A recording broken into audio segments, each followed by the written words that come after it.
Բարի օր հարգելի հետևորդներ, ժամի թարմ նորություններով ABC լուրերի ժամը 12-ի թողարկումն է, ես Սվետլանա Պետրոսյանն եմ, նախ կարևորը համառոտ։ Արցախից Հայաստան են տեղափոխվել վերջին 10 հայերը, ինչ վիճակում են նրանք։ Վիգեն Էլուջեկչյանի երեխաները շուտով կգան Հայաստան, ինչ է պատմում կինը։ Զգուշացեք, քայլելը վտանգավոր է, քաոս ճանապարհներին, ինչ խնդիրներ է ջրի երես հանել ձյունը։ Առանց տեսախցիկների եռակողմ հանդիպում Աբու Դաբիում, ովքեր են բանակցելու եւ որն է գաղտնի օրակարգը։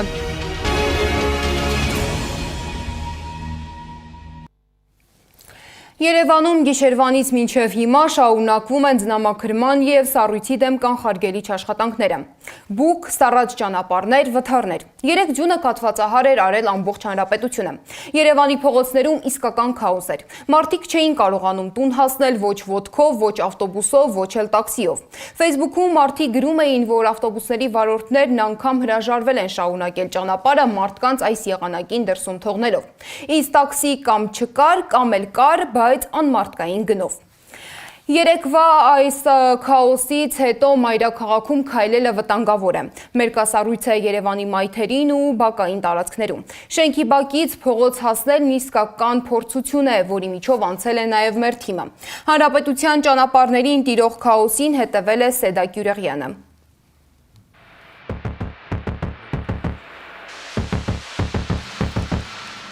10 բալանոց խցանումներ, սահող մեքենաներ ու քաոս։ Ձյունառատ օրերին Երևանի մշտական խնդիրն է։ Ամենավատ վիճակը Մաշտոցի, Սայաթ-Նովայի, Նալբանդյան, Բաղրամյան պողոտաներում է։ Խցանումները ո՞նց են, շատ են։ Բավականին շատ են։ Դե սառած է, էլի։ Այո, կենտրոնից են արձանում։ Դե երևի արդեն մի կես ժամ կլինի, էլի։ Հա։ Դրանով մի ցույց տվեք, որ ասի ինչ է կատարվում քաղաքի մեջ է։ Անտանելի վիճակ է։ Ահավոր վիճակը։ Շատ են խցանումները։ Շատ, ասա թող աղքցեն։ Բնական է, մեքենաները դանդաղ են քշում, սառած է, դանդաղում է երթևեկությունը։ Կենտրոնից եք իջնում։ Այո։ Նույն ձևի ոնց որ ստեղ։ Ինչքան ժամանակ ունեք բարձրացել։ Չեմ նայել, բայց մի 15-20 րոպե։ Այլանդակ, ահավոր ձևի։ 15 րոպե։ Խցանումը, եղանակային պայմաններ։ Ի հակադրություն սրան, Թումանյան փողոցում օրինակ թեև մաքրման աշխատանքներ դեռ չեն տարվել, այդուհանդերձ խցանում չկա եւ երթևեկությունն ազատ է։ Կենտրոն վարչական շրջանի ղեկավարն ասում է, կոնկրետ այդ փողոցում երթևեկությունը չեն վերահսկում, սակայն համագործակցում են ոստիկանության հետ եւ ուղղորդում այն հատվածներ, որտեղ խցանումներն ավելի շատ են։ Աշխատում ենք իրանց հետ համատեղ, օրինակ նոր ուղղորդում ենք այդ բանի Ֆրանսիայի հրապարակ, այսինքն այդ խնդրահարույց տեղերը ֆիքսում ենք, ուղարկում ենք համապատասխան արդեն կառույցներ։ Պետոյանն ասում է, կենտրոնում Երևանի աղբահանության եւ սանիտարական մաքրում հիմնարկի 4 մեքենա է աշխատում, 3 մաքրող, 1 աղուավազ ցանող։ Երևանի աղբահանության եւ սանիտարական մաքրում հիմնարկից հայտնում են, քաղաքում ընդհանուր առմամբ 47 աղ ու ավազ ցանող մեքենա է աշխատում, բայց խցանումների պատճառով խնդիր է նաեւ փողոցներում պատշաճ մաքրություն իրականացնելը։ Բայց իհարկե շատ խանգարում է նաեւ երթևեկությունը, որովհետեւ այդ երթևեկության ժամանակ չեն կարողանում նորմալ փողոցները աղավազը անեն։ Փողոցների անանցանելիությունից բացի խնդիր է նաև վթարների քանակը։ Կատվալյանի պնդմամբ որոշ փողոցներ այնքան ծանրաբեռնված են, որ մաքրման աշխատանքներ իրականացնող մեքենաները հարվածել են այլ մեքենաների եւ վնասել։ Երբ աշխատում է աղ ու ավազի մեքենան, այդ մեքենայից խնդրում ենք պահպանել հեռավորություն, որովհետև աղ ու ավազի էքսաբարը ցանիչը ցտում է եւ նրանց այդ դիմապակին ավտոմեքենայի կոտրվում է կամ վնասներ է պատճառում կամ իրենք են գալի կպտում են մեքենաներին բազացի ժամանակ, այստեղ ավելի է բախտանում աշխատանքները։ Բացի տեխնիկայից, քաղաքում աշխատում է նաև մարդկային ռեսուրսը։ Կենտրոն վարչական շրջանում այգիների, մայթերի եւ անցումների մաքրմամբ 50 աշխատակից է զբաղվում։ Կանաչապատում եւ շրջակա միջավայրի պահպանություն հողակից հայտնում են, քաղաքում ընդհանուր առմամբ 400 այգեպան է աշխատում։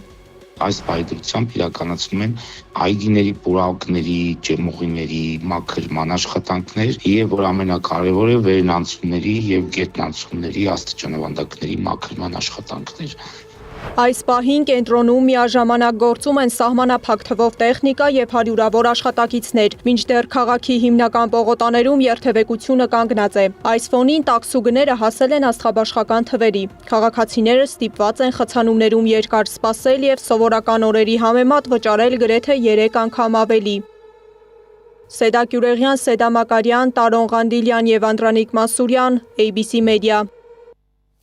Իսկ ինչ վիճակ է հանրապետության ավտոճանապարհներին։ Փակ են Արագածոտնի մարզում Ամբերտ օդերթաբանական կայանից դեպի Ամբերտ ամրոց եւ Քարիլիչ տանող ճանապարհները, Ճամբարակ-Բերդ Թութուջու Նավուր հատվածը, Նորավան Գորիս եւ Շինուհայր Տաթև ավտոճանապարհները։ Հարգելի վարորդներ, հանրապետության հնարավորության դեպքում շրջանցեք դժվարանցանելի ճանապարհները, իսկ այն հատվածներում, որտեղ մերկացառույց է, արգելակեք շարժիչով։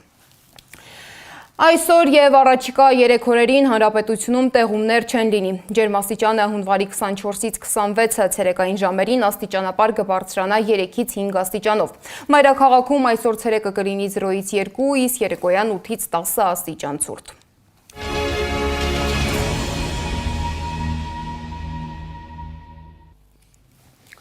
Օկուպացված Արցախում մնացած վերջին 10 հայերը եւ ազգությամբ ռուս մեր երկրի մի քաղաքացի տեղափոխվել են Հայաստան։ Նրանք արդեն անցել են բուժզննում եւ նրանցից մեկը հոսպիտալացվել է։ Հայաստանի առողջապահության նախարար Անահիտ Ավանեսյանը նշել է, որ 10 հայրենակիցների առողջական վիճակը բավարար է։ Այս լուրը առաջինը Facebook-յան գրառմամբ հայտնել է աշխատանքի եւ սոցիալական հարցերի նախարար Արսեն Թորոսյանը։ Մամուլի տեղեկություններով օկուպացված Արցախից տեղահանված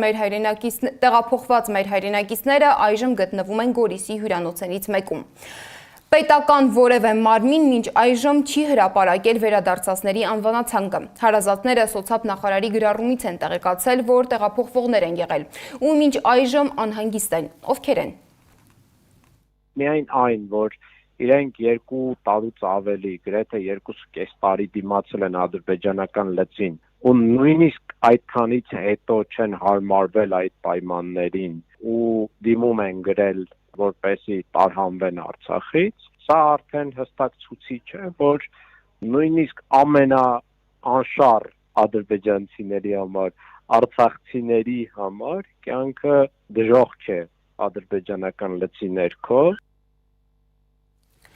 Գրեթե 10 օր առաջ էլ Ադրբեջանից Հայաստան վերադարձած լիբանանահայ Վիգեն Էլջեքչյանի ընտանիքը շուտով կմիավորվի։ Երեխաները տեղափոխվելու են Հայաստան։ Վիգենի կինը Լինդան հայտնում է, որ դուստրը Լիբանանում է եւ անհամբեր սպասում է հոր հետ հանդիպմանը։ Վիգենը ցանկանում է մնալ Հայաստանում եւ միայն որդու հարսանիքի համար կարճաժամկետ կմեկնի Լիբանան։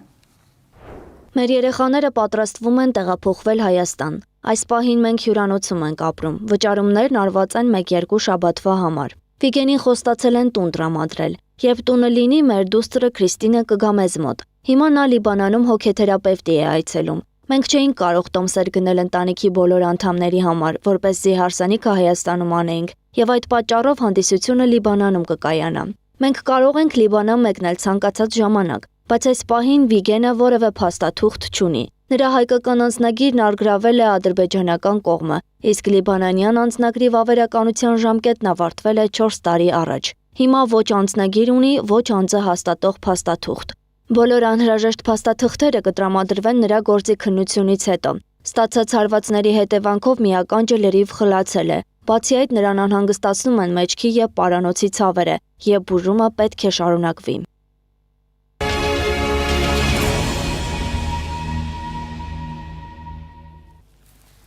Այս օրերին Դավոսում Միացյալ Նահանգների նախագահ Դոնալդ Թրամփի նախաձեռնությամբ ստեղծված խաղաղության խորհուրդը միջազգային քննարկումների թոփ թեման է։ Մինչ մի շարք երկրներ մտավախություն են հայտնում, թե նախաձեռնությունը ուզում է մրցակցել ՄԱԿ-ի հետ, Հայաստանն ու Ադրբեջանը արդեն ստորագրել են։ Կանոնադրությունը ստորագրելուց հետո Դոնալդ Թրամփը իր երկու մտերիմ ընկերներից միայն մեկի հետ է հանդիպել։ Փաշինյանի հետ բավական էր միայն ոտքի վրա զրույցը, իսկ Ադրբեջանի ղեկավարի հետ կազմակերպված էր առանձին հանդիպում։ Թրամփն ու Ալիևը հանդիպման ընթացքում քննարկել են նաև TRIP նախագիծը, որը Ալիևը դարձյալ անվանել է Զանգեզուրի միջանցք։ Մինչ ադրբեջանական մամուլը տարածում էր հանդիպման մանրամասները, Հայաստան խմբակցության պատգամավոր Քրիստինե Վարդանյանը հետաքրքիր մանրամասներ է բացահայտել TRIP կոչվող նախագծի մասին։ Անի Աբաղյանն է զրուցել պատգամավորի հետ։ Թրիփի վերաբերյալ Միացյալ Նահանգների ներկայացուցիչն ու Ադրբեջանի փոխարտգործնախարարը քննարկում են ունեցել Բաքվում առանց Հայաստանի։ Ինչ է քննարկվել։ Ում շահերն են բախվում եւ ինչ վտանգներ կամ պայմանավորվածություններ կարող են թաքնված լինել այդ գործընթացի հետևում։ Ըստ պաշտոնական հաղորդագրության խոսել են Թրիփ երթուղու, ինչպես նաև տնտեսական ներդրումների ոլորտներում համագործակցության մասին։ Քաղաքագետ Ստեփան Դանիելյանը կարծում է, գաղտնի պայմանավորվածություններ կան, որոնց մասին լռում են կողմերը։ Պատգամավոր Քրիստինե Վարդանյանն էլ նշում է, Միացյալ Նահանգների բարձրաստիճան պաշտոնյաները բանակցում են Ադրբեջանի պետական գործակալությունների հետ, որպեսզի նրանք ներդրում անեն ամերիկյան այնպիսի ընկերություններում, որոնք որևէ կերպ առնչություն են ունենալու Սյունիքով անցնող ճանապարհի կառուցման գործում։ Սա նշանակում է, որ այն ընկերությունները, որոնք Հայաստանում, Սյունիքում իրականացնելու են շինարարություն, այլ տեսակի գործունեություն, ամենևին կարող են ամերիկյան չլինել, այլ նրանց կապիտալի մեծ մասը, վերջը որոշումների կայացումը կարող է իրականանալ Ադրբեջանում ու Բաքվում, քանի որ ներդրումների մասին են բանակցվում։ Դանիելյանի խոսքով Բաքվում քննարկվող Թրիփի թեման համընկնում է գաղտնի բանակցությունների փուլին, որոնք վերաբերում են ոչ միայն տնտեսական եւ տրանսպորտային հարցերին, այլև անվտանգության երաշխիքներին եւ տարածաշրջանային ազդեցության բաժանմանը։ Նա ընդգծում է, որ պայմաններն Ադրբեջանը թելադրում է ուժի միջոցով, իսկ Հայաստանի ղեկավարությունը չմասնակցելով քննարկումներին ցույց է տալիս, որ պայմաններին ենթարկվող դիրքում է։ Ակնհայտորեն Ադրբեջանի պայմաններն են թելադրված, Ադրբեջանի պայմանները ակնհայտ անփոփոխ եւ թերեկություն, որի մասին ասվել է հաստատվում, որ Վաշինգտոնն եկել եւ որտեղ տակ ստորագրել է Հայաստանի այսպես կոչված վարչապետը։ Արարատ Միրզոյանն էլ օրեր առաջ ասուլիսի ժամանակ նշել էր, չկա գաղտնի որևէ կետ, ինչի մասին պայմանավորվել են, բացահայտ հայտարարել են։ Մինչդեռ քաղաքագետը հակառակն է պնդում, նշում Թրիփի վերաբերյալ գաղտնի եւ բացահայտ բանակցությունները հղի են վտանգներով։ Մեր սուվերենության սուվերենության մի մասը հնձում ենք Պարսչին, Ադրբեջանին, Թուրքիային, Միացյալ Նահանգներին, թե ինչ-որ կոմերցիոն կազմակերպությանը, որի իրական տերերը մենք չգիտենք ովքեր են լինելու, ինչ երկրների ներկայացուցիչներ են լինելու, որ հատուկ ծառայություններն են ներկայացնելու, մենք այդ տվյալները չունենք, ուղղակի կարող ենք ենթադրություններ անել։ Սա մի վտանգն է։ Մյուս վտանգը այն է, որ աշխարհաքաղաքական process-ներ են գնում եւ կան երկրներ բավականին հզոր, այլ մեր տարածաշրջանում, որոնց այդ պայմանավորվածությունները ձեռնտու չի։ Գաղտնի պայմանավորվածությունները վտանգում են ինչպես երկրի ինքնիշխանությունն, այնպես էլ քաղաքացիների կյանքը, նշում են զրուցակիցներս։ Հայաստանի մասնակցությունը կատարողից պետք է վերածվի շահերը պաշտպանողի վիճակի, նշում է Դանիելյանը։ Անիա Բախյան, Անդրանիկ Մանսուրյան, ABC Media։ Իր դիմումի համաձայն կարգալույծ է հռչակվել Տեր Շահե ծայրագույն վարդապետ Անանյանը։ Կարգալույծ եկեղեցականն այսուհետ կդասվի աշխարհականների շարքին Արտյոմ Անանյան Ավազանի անունով։ Իսկ Մայրաթոռը երկու հայց է ներկայացրել դատարան կարգալույծ Ստեփան Ասատրյանի դեմ։ Մայրաթոռը Ստեփան Ասատրյանից պահանջում է վերադարձնել եկեղեցուն պատկանող Արշակունյանց պողոտայում գտնվող բնակարանը եւ Հովհանավանքի եկեղեցին։ Ինչ նոր գործընթաց է սկսվել Մայրաթոռի շուրջ, Անիա Բաղյանն է ուսումնասիրել։ Կաթողիկոսի նկատմամբ հերթական շինծու քրեական գործն են սկսում, մեծ զրույցում ասել է փաստաբան Արա Զոհրաբյանը։ Նրա խոսքով ամենայն հայոց կաթողիկոսն Արարատյան հայրապետական թեմի առաջնորդական փոխանորդության եւ կաթողիկոսության տարիներին նվիրատուների միջոցով ձեռք բերված որոշ բնակարաններ հատկացրել է ինչպես տարբեր հոգեվորականների, այնպես էլ շողակաթի տնօրենին։ Այստեղ չի կարող որևէ հանցակազմ լինել։ Վեհապար հայրապետը Մայրաթոռի միջոցով իրականացրած Գարեգին Բ տնաշինական ծրագրով 100-ից ավելի բնակարաններ է հատկացրել կարիքավոր անձանց։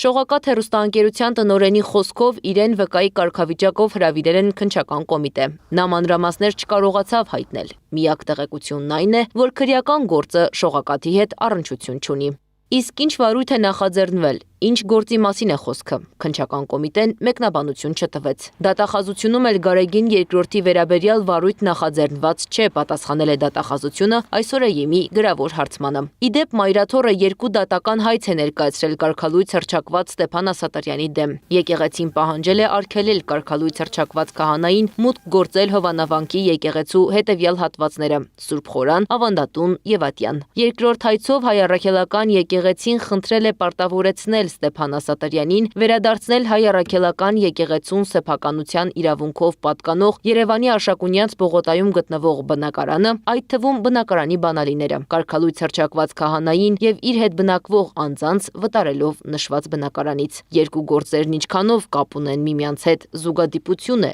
թե միտումնավոր քայլ, չենք կարող ասել։ Անիա Բաղյան, Գեղամ Ղազարյան, ABC Media։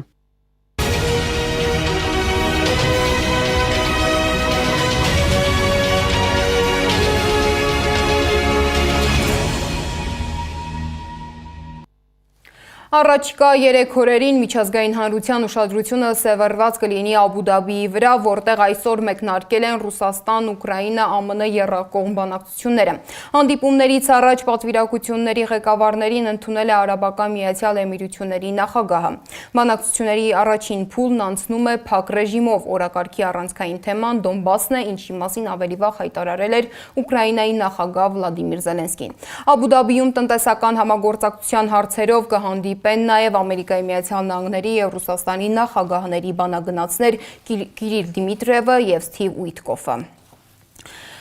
Աբու Դաբիում անվտանգության հարցերով եռակողմ բանակցություններից առաջ Կրեմլը հստակեցրել է իր դիրքորոշումը։ Ռուսաստանի նախագահի խոսնակ Դմիտրի Պեսկովը հայտարարել է, որ Մոսկվայի համար առանցքային պայմանը ուկրաինական զորքերի լիակատար դուրսբերումն է Դոնբասի ամբողջ տարածքից։ Կրեմլում ընդգծում են, որ տարածքային հարցերի չլուծման դեպքում երկարատև խաղաղություն հնարավոր չէ։ Մյուս կողմից Ուկրաինայի նախագահ Վլադիմիր Զելենսկին հայտարարել է, որ թեև Վաշինգտոնի կողմից անվտանգության երաշխիքների փաստաթուղթը պատրաստ է, տարածքային հարցը շարունակում է մնալ ամենաբարդ և չլուծված թեման։ Միջազգային մյուս լուրերը ռեպորտաժում։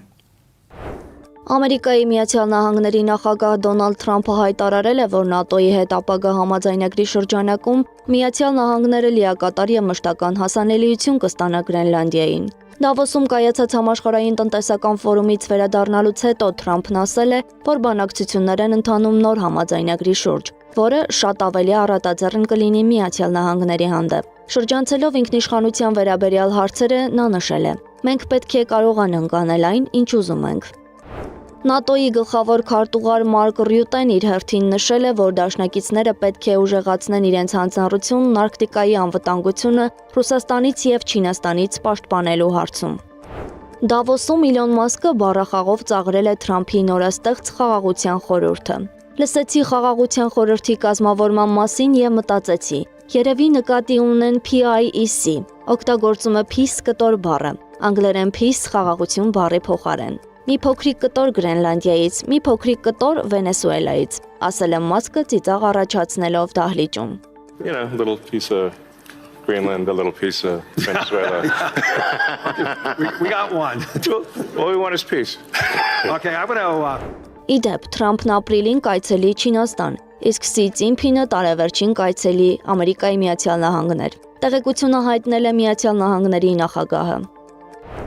Արաբական Միացյալ Էմիրությունների նախագահ Շեյխ Մոհամմեդ բին Զայիդ Ալ Նահյանը հանդիպել է Ռուսաստանի, Միացյալ Նահանգների և Ուկրաինայի պատվիրակությունների ղեկավարների հետ։ Ամերիկայի Միացյալ Նահանգների զինված ուժերը հայտնել են ենթադրաբար թմրանյութեր տեղափոխող նավի հարվածելու մասին։ Սպունգ քաղաքներ Չինաստանում վերականգնել են անձրևաջրերը հավաքելու հին սովորույթը, շենքերն էկոլոգիապես ավելի մաքուր դարձնելու համար։ Շենքերում ներդրվում են հատուկ համակարգեր, որոնք հավաքում են անձրևաջուրը խողովակների և պահեստային բաքերի միջոցով։ Այնուհետև հավաքված ջուրը զտվում և վերաօգտագործվում է ոռոգման, մաքրման և այլ ոչ խմելու նպատակներով։ Սպունգային քաղաքներն օգտագործում են կանաչ տարածքները, այգիները, ինչպես նաև ավանդական ջրահեռացման համակարգերը ջրհեղեղների ռիսկը մեղմելու համար։ Դավոսում համաշխարհային տնտեսական ֆորումի անցկացմանը զուգահեռ ռոբոտների շքերթ է անցկացվել քաղաքի փողոցներում։ Հազվագյուտ եղանակային երևույթ Բալթիկ ծովի ափին։ Անսովոր եղանակային պայմանները հանգեցրել են տորոսների, քամու և ծովի մակընթացությունների ազդեցությամբ ափ մղված սառցե բլրաշարերի ձևավորմանը։ Սամարայում փիղը կոտրել է կրկեսի ապակին և փողոց վազել։ Չնայած -21 աստիճան ցրտին, կենդանին ցանկացել է զբոսնել, բայց ի վերջո սառել է ու հանձնվել, տեղեկացրել են կրկեսից։ Եվ վերջում Արմավիրի մարզի Ջրառատ գյուղում բնակվող բազմազավակ ընտանիքի տնակն այրվել է, ընտանիքի 9 անդամները հայտնվել են դրսում։ Ընտանիքն Արցախի Ասկերանի շրջանից բռնի տեղահանվել է 2023 թվականին, հրդեհը բռնկվել է հոսանքի հետևանքով, այրվել է ամեն բան, փաստաթղթերից մինչև հագուստ եւ տանգույք։ Սահակյանների ընտանիքն այս պահին ապրելու տեղ չունի, մեր թիմը այցելել է նրանց։ Տունը մնացել են աղջիկս, մեծ աղջիկս, տատին եւ սկեսուրս։ Հարևանն զանգել, թե երեխեն տունն էլ վառվում է։ Այդ պահին ես արդեն միանգամից հելա մեկ ամս տենամիշ տունը վառվում է։ Տունը պատալոկից կայծ էր տալիս։ Լույսերից է ելել։ Այդ մենք որ եկել ենք արդեն տեսել ենք, որ արդեն պատալոկից է ելել։ Այդ բռունկ բանը վառվածքը։ Այդպես ուզեցինք հանգցնենք բան անենք, չստացվավ։ Ընտանիքի անդամները արդեն դուսն է, վախությունից հելել էին դուսը, դե տատին շաքարային դիաբետ է, ինքը շուտ վախում է։ Հելել աստե միանգամից ինքը իր լեզուն կուլա գնացել, մաման է եկել է հետա բերել։